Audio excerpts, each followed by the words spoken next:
राधे राधे दोस्तों, आप सभी के मेरे YouTube चैनल ब्रत एंड पर मैं स्वागत करती हूँ। दोस्तों, कल की कथा में लेकर आई थी सरस्वती की पूजा बसंत पंचमी को ही क्यों किया जाता है। और आज मैं लेकर आई हूँ जो घर में सभी कोई सरस्वती पूजा करते हैं और इसकी विधि सभी को जानना रहता है। जो सही विधि क्या है जिससे हमारे बच्चे खूब पढ़े, खूब माँ सरस्वती की उनकी कृपा बनी रहे। सो आज मैं लेकर आई हूँ आप सभी के लिए माँ सरस्वती की पूजा कैसे आप अपने घर पर सही तरीके से सही उनकी पूजा हो, जिससे कि आपके बच्चे और आपके घर में सकारात्मक ऊर्जा बनी रहे। पहले जिन चीज़ों की आवश्यकता है मैं उन चीज़ों की सूची बता देती हूँ। हल्दी का पेस्ट, हल्दी, तुलसी की पत्तियाँ, बाथटब में पानी, सफ़ेद या पीले कपड़े, सफ़ेद कपड़ा, देवी सरस्वती की प्रतिमा, देवी भगवान गणेश की प्रतिमा, हल्दी, कुमकुम, चावल, माला, फूल, कलश, आम की पत्तियाँ, पान की पत्ती, दिया, अगरबत्ती और प्रसाद। दोस्तों, आप जानते हैं ये सब चीज़ें कैसे इस्तेमाल की जाएगी और कैसे इनकी जरूरत माँ सरस्वती की पूजा की जाती है इन सब चीज़ों से। माँ सरस्वती विद्या और सभी कलाओं की हिंदू देवी हैं। अक्सर विद्यार्थी, प्रोफेशनल आर्टिस्ट और म्यूजिशियन के द्वारा कलात्मक और तकनीकी कौशल, एकेडमिक स्ट्रेंथ, ज्ञान और अच्छी हेल्थ पाने के लिए देवी सरस्वती की पूजा की जाती है। सरस्वती पूजा को हिंदी त्योहार बसंत पंचमी और नवरात्रि में किया जाता है और सरस्वती पूजा को आप जब चाहे तब माँ सरस्वती का स्मरण करने के लिए आपके घर पर ही कभी भी पर पूजा कर सकते हैं। इस नियम को करने के लिए सबसे पहले सुबह जल्दी उठें और नहा ले, अपने घर को साफ करें, अपने प्रतिमा या मूर्ति को स्थापित करें, मंत्र पढ़ें और भोग लगाएं। सुबह जब घर पर सरस्वती पूजा करें, सुबह जल्दी उठने की पारंपरिक प्रथा होती है। आप सुबह 5 से 8 बजे के बीच का एक अलार्म इसमें सेट करें और उस समय आप उठकर स्नान करें। स्नान में इधर बंगाल में दोस्तों और कहीं पता नहीं, लेकिन उड़ीसा और बंगाल में यह नियम माना जाता है कि माँ सरस्वती को हल्दी चढ़ती है, इसलिए जितने विद्यार्थी हैं, स्टूडेंट हैं, सभी उस दिन सरस्वती पूजा के दिन यानी बसंत पंचमी के दिन हल्दी का लेप अपने पूरे शरीर पर लगाया जाता है नहाने से पहले।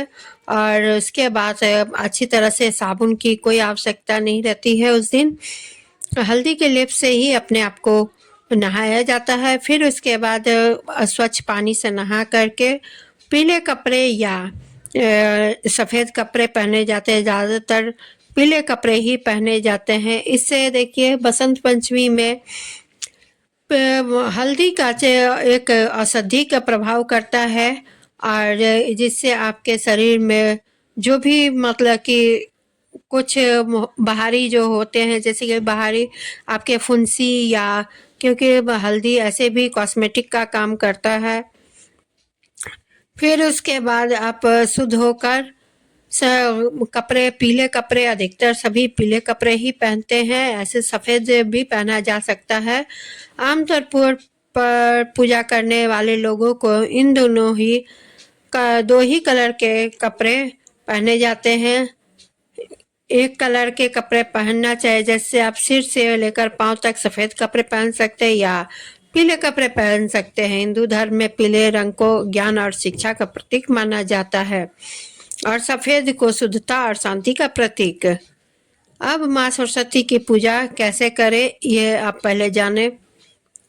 पूजा शुरू करने से एक दिन पहले आप अपने घर को अच्छी तरह से साफ सुथरा कर ले और ख़ास तौर पर अपने किताबों के शेल्फ में सीधा, जैसे विश्वकर्मा पूजा आती है तो विश्वकर्मा पूजा में मशीन सारे साफ़ किए जाते हैं, कारखाने साफ़ किए जाते हैं, उसी तरह सरस्वती पूजा आए तो अपने किताबें, बुक के शेल्फ को अच्छी तरह साफ़ कर ले, मंदिर को साफ़ कर ले, घर द्वार को भी साफ़ कर ले और उस पर जितने आपके टूल्स है, या मान के चलिए जो अगर आप म्यूजिशियन है तो आपने, क्योंकि सारे कलाकृतियाँ से माँ सरस्वती के ही है। कहते हैं ना, सब देवी देवता के अपने अपने एक अलग अलग कार्य होते हैं, उसी तरह माँ सरस्वती कला का कीर्ति और विज्ञान की देवी होती है। इसलिए उनकी जो जो चीज़ें हैं उनको आप अपने हिसाब से साफ सुथरा कर ले। और देवी सरस्वती विद्या की देवी होती है, इसलिए माना जाता है कि अपनी लाइब्रेरी को सही तरीके से अरेंज करने से प्रसन्न होती है। ये आपके वेदी का आधार है, यानी आप एक चौकी रखें, चौकी के ऊपर उस पर कोई अच्छा पीला कपड़ा या सफ़ेद कपड़ा बिछा ले और उस पर माँ सरस्वती की मूर्ति विराजमान करे। ऐसे घर की मूर्तियाँ बेसी बड़ी नहीं होती है, छोटी छोटी मूर्तियाँ हो जाती है, क्योंकि बड़ी मूर्तियाँ रखने में असुविधा होती है, इसीलिए घर के पूजा में छोटी मूर्तियाँ ही लाई जाती है। आप चाहे तो ऊंचे टेबल के ऊपर भी इनकी पूजा कर सकती हैं। और मूर्ति लाकर सरस्वती देवी की पूजा करने के साथ ही घर में होने वाली पूजा में अक्सर गणपति की भी प्रतिमा को स्थापित किया जाता है। गणपति प्रथम पूज्य देवता है और अक्सर किसी भी पूजा के पहले इन्हें पूजन किया जाता है। सरस्वती देवी की प्रतिमा को स्थापित करने के बाद इन्हें साइड में गणेश की प्रतिमा को भी स्थापित करना चाहिए। कहा जाता है विघ्नहर्ता के साथ साथ रिद्धि सिद्धि और शुभ लाभ इन्हीं के हाथ में है, तो इसीलिए कोई किसी भी पूजा के स्टार्ट करने से पहले गणेश जी की पूजा की जाती है, तो सभी को पता है। और सरस्वती के पूजा के साथ अगर आप गणेश जी के पूजा करें तो अति उत्तम होता है। इसके साथ गणपति को विघ्नहर्ता के रूप में और कला और विज्ञान के संरक्षक के रूप में भी माना जाता है। इन सामग्री को दोनों प्रतिमाओं के आसपास फैला दे, जैसे कि कुमकुम, हल्दी, चावल और फूलों के माला।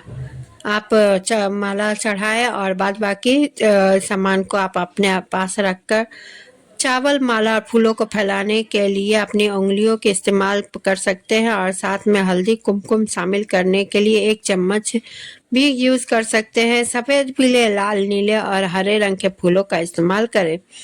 इसके साथ इन चीज़ों को आप एक छोटे कटोरे में भी रख सकते हैं और इन्हें अपनी प्रतिमा के आसपास रख सकते हैं। इन चीज़ों का इस्तेमाल अक्सर माँ सरस्वती को प्रसन्न करने के लिए किया जाता है। हिंदू धर्म के अनुसार हर एक कलर का एक अपना अलग अर्थ होता है। जैसे लाल रंग सेलिब्रेशन और शक्ति का प्रतीक होता है, पीले रंग का ज्ञान और बुद्धिमत्ता का दर्शाता है, हरा रंग मान को स्थिर करता है, सफ़ेद रंग शुद्धता, शांति और बुद्धिमत्ता को दर्शाता है, फाइनली नीला रंग नेचर, साहस और शक्ति को दर्शाता है। देवी सरस्वती विद्या और कला से जुड़ी है, इसलिए इनके पूजा के स्थान को विद्या और कलात्मक वस्तुओं के साथ सुशोभित करने का रिवाज है।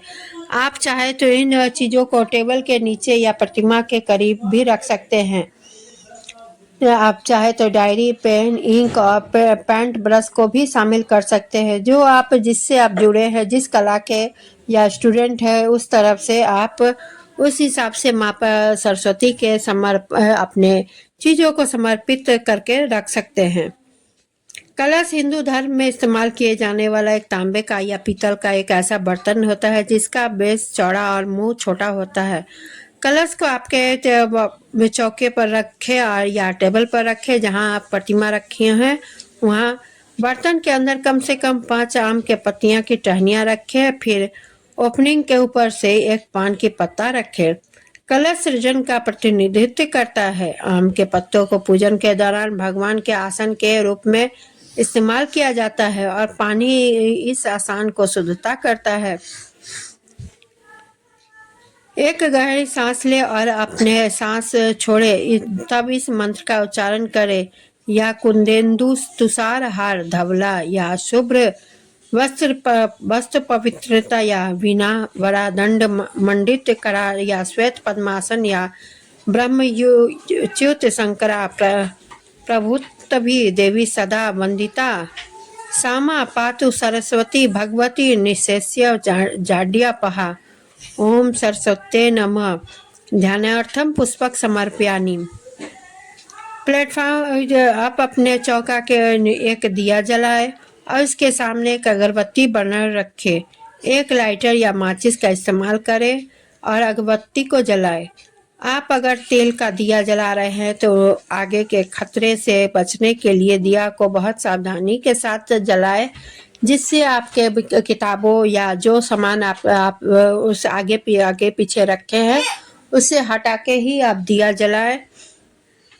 और उसके बाद जो आपके श्रद्धा अनुसार या जो आपके सामर्थ्य अनुसार है आप फल फूल और प्रसाद चढ़ाएं। और ऐसा माना जाता है कि इससे देवी प्रसन्न होती है और आपको आशीर्वाद और समृद्धि का दान देकर जाती हैं। प्रसाद के रूप में पूरे खाने का बजाय किसी का खास चीज का भोग लगाया जाता है।